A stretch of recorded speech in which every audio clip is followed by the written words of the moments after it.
Assalamualaikum warahmatullahi wabarakatuh. Salam sehat, salam semangat, dan sejahtera. Apa kabar kalian semua? Semoga kabar kita semua selalu sehat, tetap semangat untuk belajar. Pada kali ini kita akan belajar materi pembelajaran tema 1, subtema 1 tentang muatan bahasa Indonesia dan IPA kelas 4 sekolah dasar, di mana pada KD 3.1 menunjukkan gagasan pokok dan gagasan pendukung yang diperoleh dari teks tulis secara lisan ataupun secara visual. Dan pada KD 3.6 memahami sifat-sifat bunyi dan keterkaitannya dengan indera pendengaran.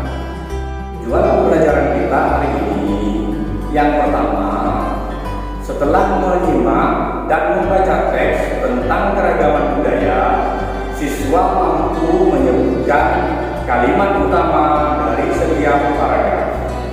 Yang kedua, setelah membaca teks keragaman budaya, siswa mampu mengidentifikasikan gagasan pokok dan gagasan pendukung di setiap paragraf dari teks tersebut dengan benar. Yang ketiga, setelah membaca teks tentang keragaman budaya, siswa mampu menyajikan gagasan pokok dan gagasan pendukung dengan tepat. Yang keempat, setelah eksplorasi, siswa mampu menjelaskan cara menghasilkan bunyi dari beragam benda di sekitar dengan tepat. Yang kelima, setelah eksplorasi dan diskusi, siswa mampu menyajikan laporan hasil pengamatan tentang cara menghasilkan bunyi dari benda di sekitar dengan benar. Paragraf adalah bagian dari suatu karangan yang terdiri atas sejumlah kalimat yang mengungkapkan satuan informasi dengan gagasan pokok sebagai pendukung. Sedangkan gagasan pokok adalah inti pembahasan yang tertulis di dalam paragraf. Gagasan pokok menjadi gagasan dasar pengembangan sebuah paragraf. Gagasan pokok dapat berupa kalimat utama atau pokok paragraf. Sedangkan gagasan pendukung adalah uraian tambahan informasi untuk menjelaskan gagasan pokok. Nah, kita lihat bersama tentang bacaan teks pawai budaya. Kita bisa menentukan di mana dari bacaan teks tersebut mengenai letak paragraf dari sejumlah kalimat dan juga bisa menentukan gagasan pokok dan gagasan pendukung. Nah, berikut cara menentukan gagasan pokok dan gagasan pendukung dari bacaan teks yang ada pada pawai budaya. Berikut cara menentukan gagasan pokok dan gagasan pendukung. Yang pertama, bacalah teks dengan cermat. Yang kedua, cermati kalimat pertama dan kalimat terakhir pada setiap paragraf. Yang ketiga, temukan kalimat utama pada kalimat penjelas dalam suatu paragraf. Arah benda menghasilkan bunyi. Alat musik tradisional di Indonesia sangat beragam. Alat musik tersebut menghasilkan bunyi yang berbeda-beda.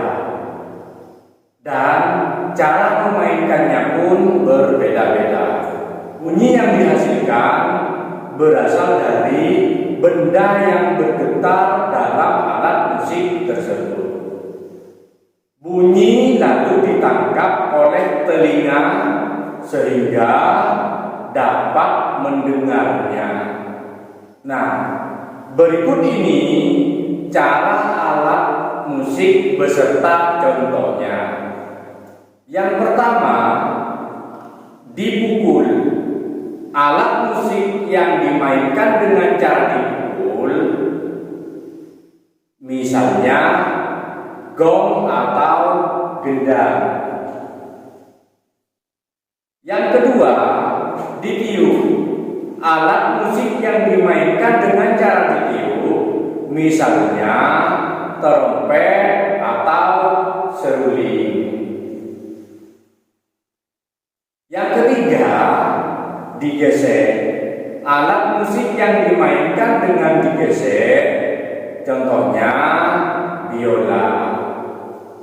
Yang keempat, dipetik. Alat musik yang dimainkan dengan cara dipetik, misalnya gitar dan kecapi. Yang kelima, digetarkan. Alat musik yang dimainkan dengan cara digetarkan atau digoyang-goyangkan, misalnya angklung. Cara terjadinya bunyi pada alat musik. Yang pertama yaitu gitar. Cara terjadinya bunyi yaitu senar gitar yang dipetik akan menggetarkan senar. Getaran senar akan bersonasi dengan udara dalam kotak suara gitar. Getaran akan menjadi bunyi. Yang kedua, biola.